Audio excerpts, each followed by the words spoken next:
Hey everybody, this is Brian with Vermillion Enterprises. It is August 26, 2025. It is Tuesday. It is a great day here in Spring Hill, Florida, even given the raindrops, which it sounds like that is going to be our situation here locally all the way through Sunday.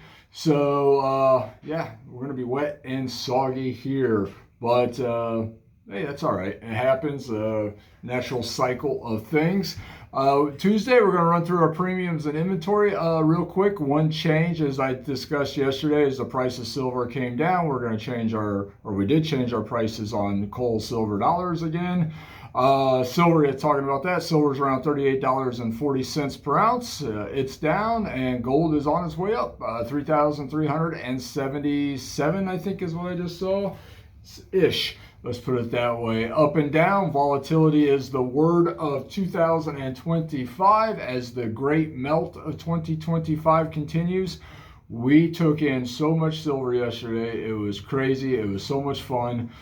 Took in a lot of gold yesterday too. Burned it all. One guy sold us 15 1-ounce gold buffaloes. We're keeping those obviously for inventory, but everything else we literally just locked it in and torched it.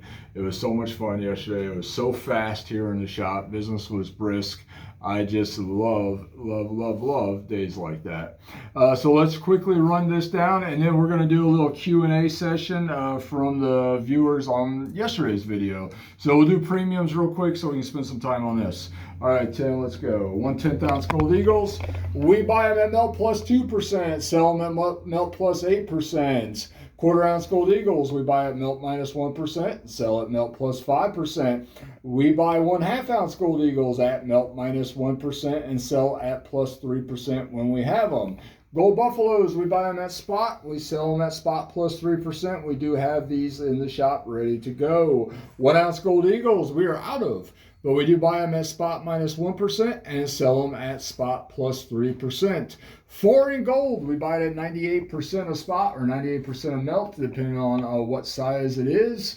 Gold bars up to and including 100 grams in size, we buy at 98% of spot or 98% of melt. Yesterday we had a 10-ounce gold bar come in, Johnson Matthey bar, and the way we handle those is we send them out to the refinery. They verify them, they assay them, make sure they're legit, and then we pay out on that. So they're still paying a 98% on the 10-ounce bar, but not until after it's been verified by the refineries. So that is how we handle that material. Those big bars are out there, folks. 1 10-ounce bar is about, just under $34,000. So we got to be careful on something that size financially.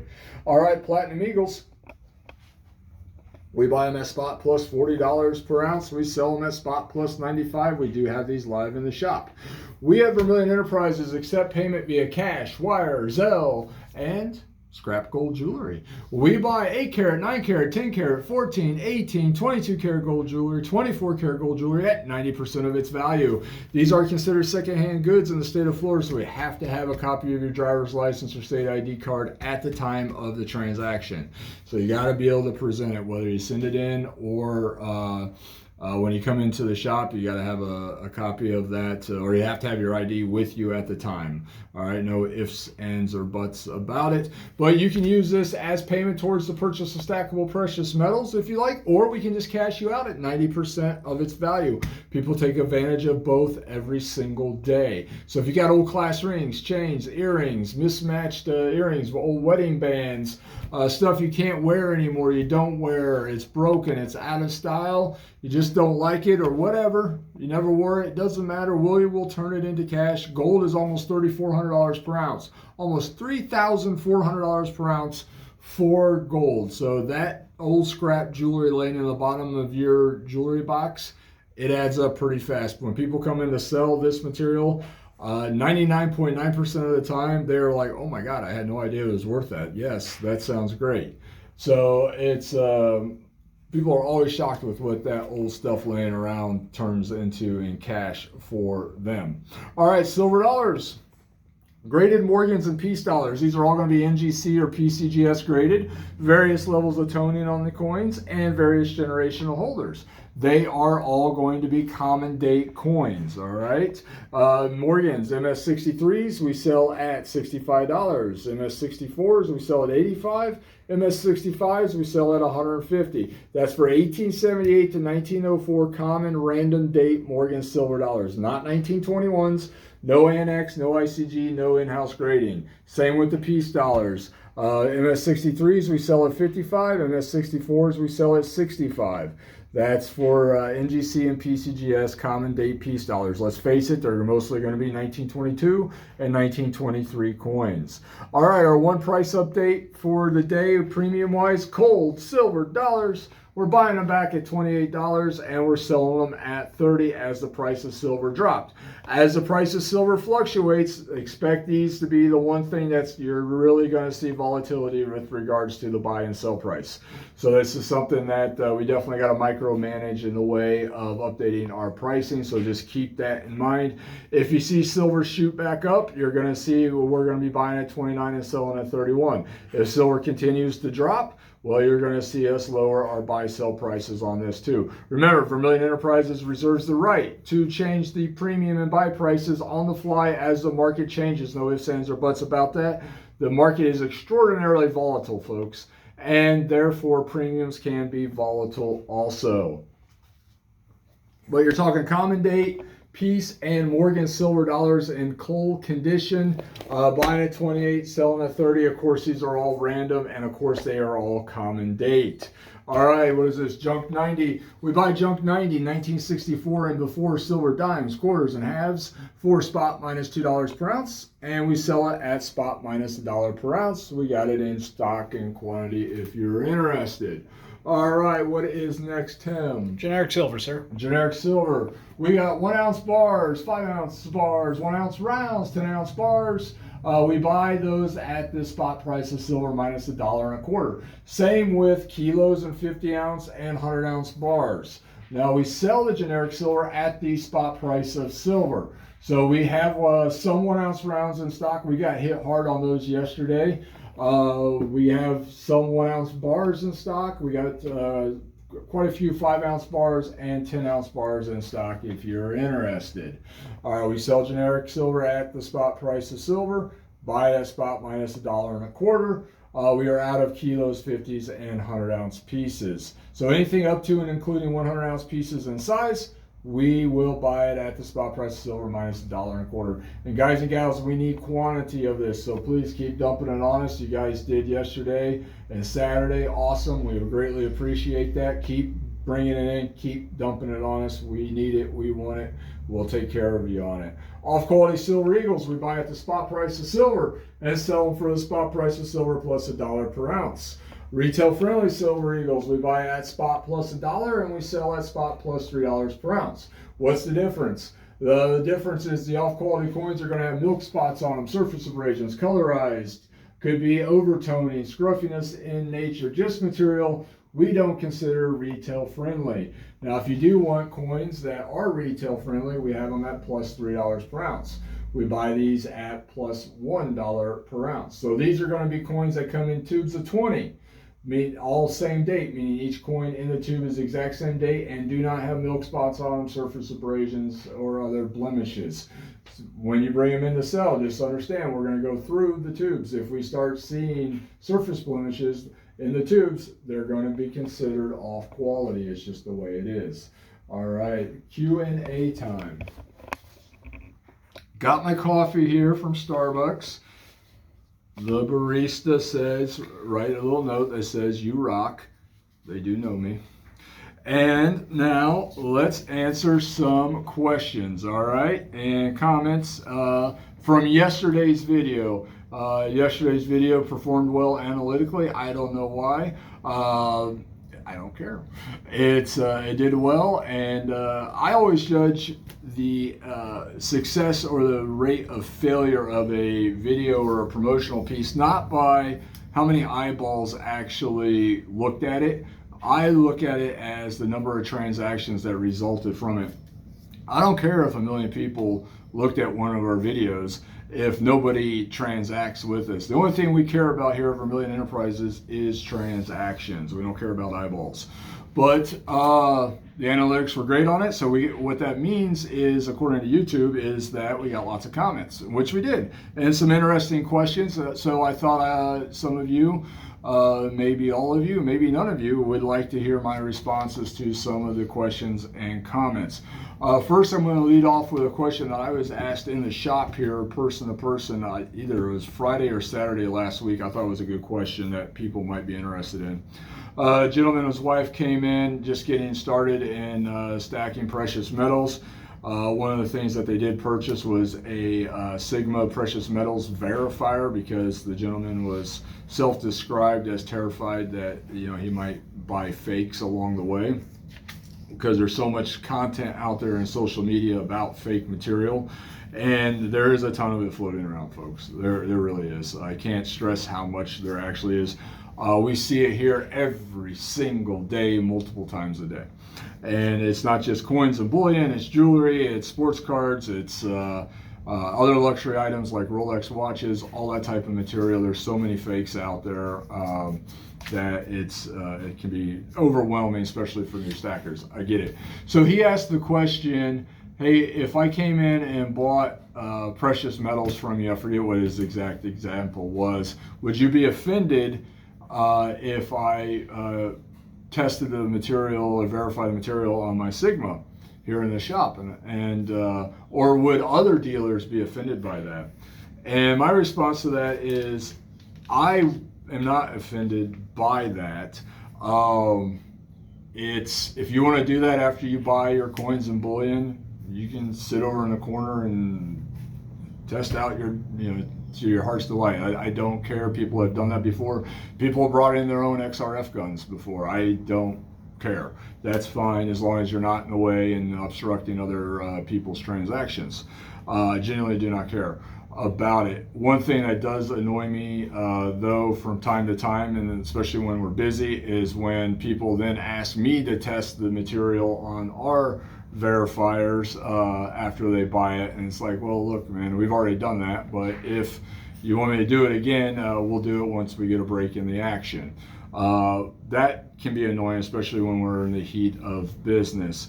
But to answer this question, I do know specific coin shop owners, coin dealers, who blow a gasket when people ask to do that.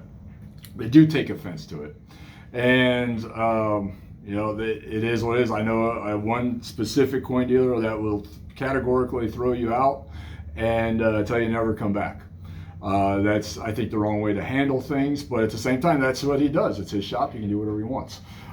So it just depends on the dealer with regards to that. I would strongly suggest, if you want to do that type of thing, you talk to the dealer first and bring your own, and just go over in the corner, do your business. Don't get in the way of other people trying to transact in the shop. That's all I would recommend. But I thought that was a great question. I've had that question a time or two before that I have answered here, but I thought we would revisit it. All right, now questions that were specific to yesterday's video. Stack to the Moon says, I'll buy Junk 90 at $1 under spot, which is what we sell it at. Do you ship to Texas? Yes, we ship to the great state of Texas. Texas is one of my favorite states of all time, actually, folks. Tim, talk to the people about shipping.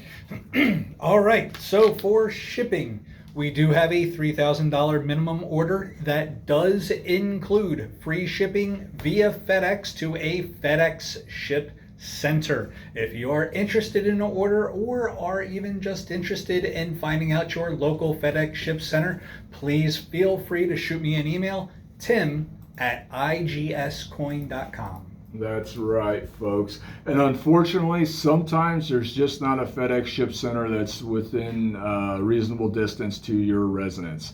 And that can prevent the transaction. Unfortunately, that's just the way it is in today's shipping disaster world that we live in.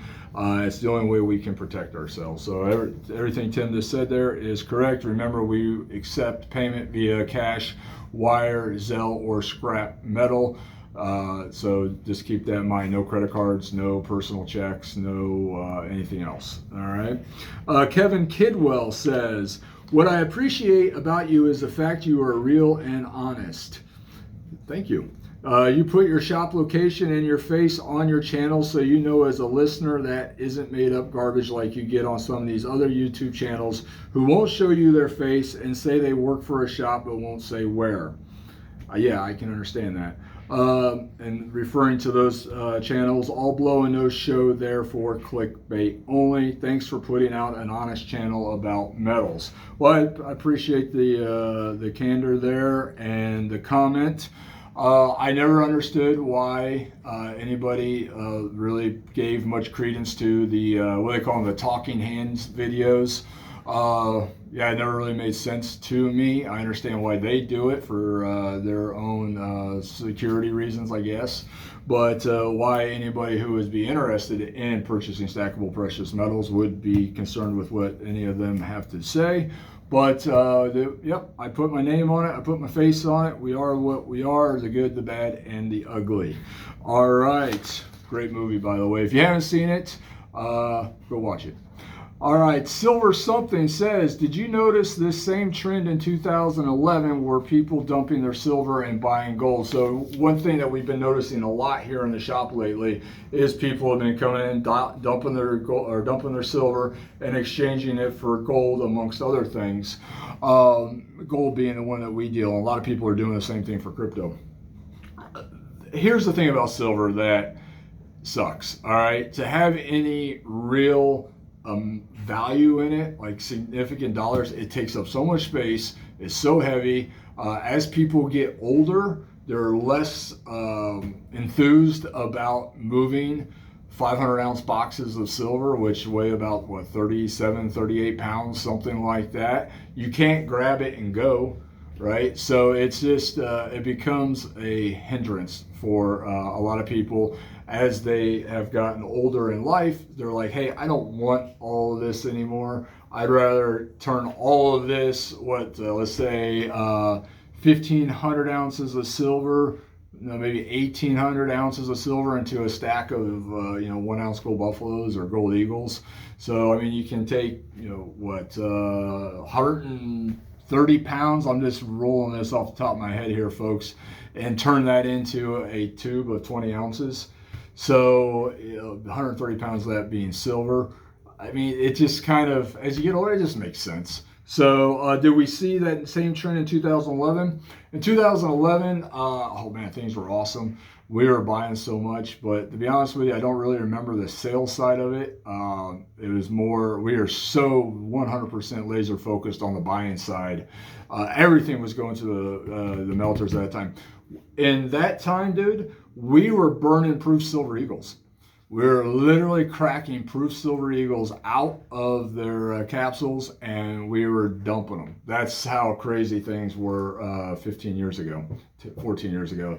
Straight up burning proof silver eagles. It was awesome. It was a great time to be in the industry. We all made a shit ton of money. All right, Will VidZZ5569 says, good, melt it all. At some point, true price discovery will happen. There might be some truth to that. At some point in time, you might think that the physical markets and the paper market, which is what we see listed on Kitco or Google or whatever, have to separate, right? It might happen. So he, Will Vids, I'm assuming here, he might be right. As more and more things disappear, I mean, they and me and everybody else have been melting pre-33 gold for some time now. Maybe at some point in time, especially the smaller pre-33 gold pieces, you might start to see a premium come back on those. The problem is it's hard when gold's almost $3,400 per ounce. So, but a point of true price discovery, maybe, yeah. I don't think you're going to see that so much with silver, even the junk 90. I know the refineries are now even straight up melting bags of silver dollars. So they are burning Peace and Morgan silver dollars again. I know for a fact on that. And so maybe we'll start to see at some point in time again where premiums go back up on those.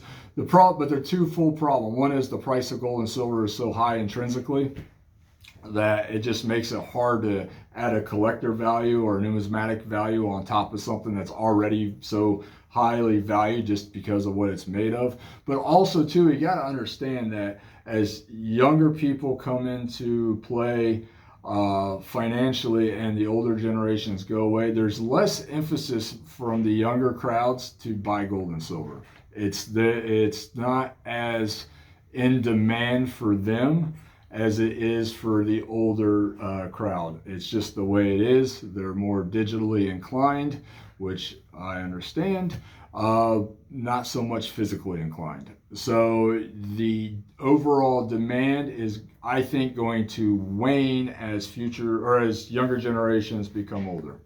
Not 100% sure on that, but that's just kind of my gut feeling. It's like you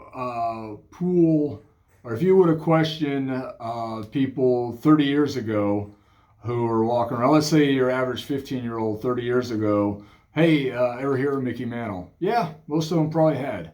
You ask most 15-year-olds today, who's Mickey Mantle? I don't know. Is that Mickey Mouse? Is that over at Walt Disney? I don't know. So that's the thing is younger generations become older, the things of the past kind of fade away. So that's just kind of the way it is. So we will see, I guess, is the answer to his question. And what a great question it is. One to think about for sure.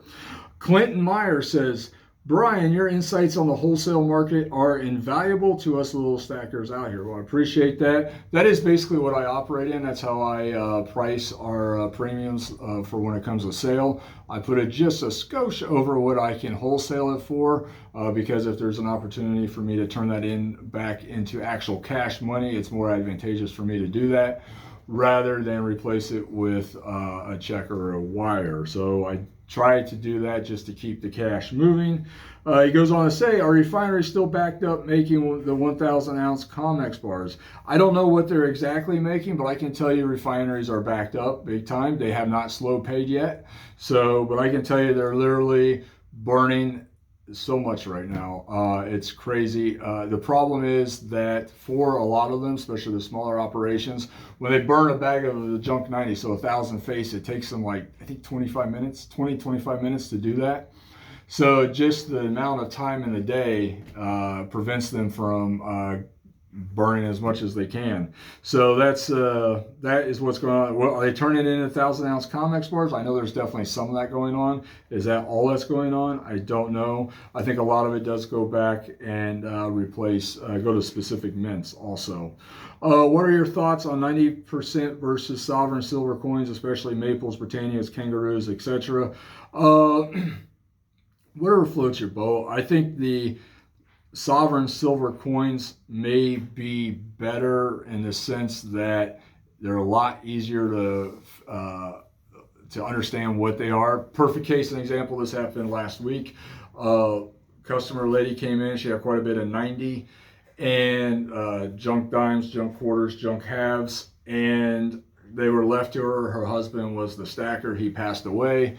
She had no clue as to what it was. She was researching on Google, trying to figure out what she actually had in the way of value. That created a lot of, obviously she found herself mixed in with a lot of misinformation, and which created her uncertainty and hesitation in selling it. So it really, we took our time with her, made sure she understand exactly the conversions. We paid her spot minus $2 per ounce, but it took a lot of time on our end to spend with her so she could just understand the math that went into, because her big hang up was she kept thinking that $1 face, so 4 silver quarters, for example, was an ounce of silver. And she kept getting hung up on that and couldn't understand why she wasn't getting $36 or $37 for 4 silver quarters. And so it just took a lot of explaining. Whereas if she had, Maple Leafs, for example, or Eagles or whatever, okay, silver is $38 an ounce. I have 25 ounces here in a tube of maples. I'm getting whatever 25 times 38 is. Makes sense, right? So, or whatever the rate is. So it's just a lot easier to understand ounces versus junk 90. That's the same conversation you can have with pre-33 gold and other older foreign fractional gold. It's great if you're into it and you know what's going on, but if the reality is, if your collection is going to be left to someone else down the road, they may not know, how to or even care to figure out the math on those specific fractional pieces. So he goes on to say, many of us pay way too much premium buying, but not see it when selling at typical shops. Well, hey, that's it, right? Premiums can be volatile. I know during COVID, I think premiums on Silver Eagles were plus 15, plus 16. Now, we're buying them at spot if they're ugly, buying them at spot plus 1 if they're nice, retail friendly. So that's just part of it. That is for sure. And that gets back to where the physical market separates from the paper market. That was the last instance when we saw that, is back in when COVID hit in 2020. The physical market did separate from the paper market at that point in time. And that took a lot for people to come back from, and still may not be back from that, especially if you bought from the big online distributors when it comes to Silver Eagles.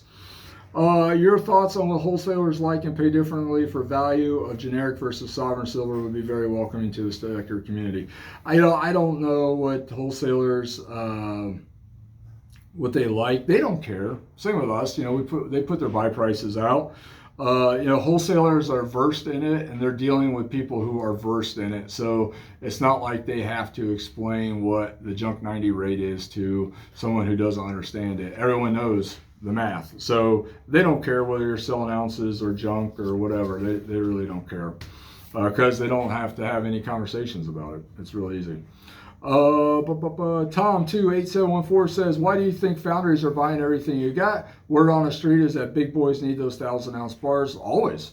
Everyone always needs 1,000-ounce bars. Foundries, refineries, whatever, wholesalers buy whatever I got because they can make money on it. It's the reason why I buy it, so we can make money.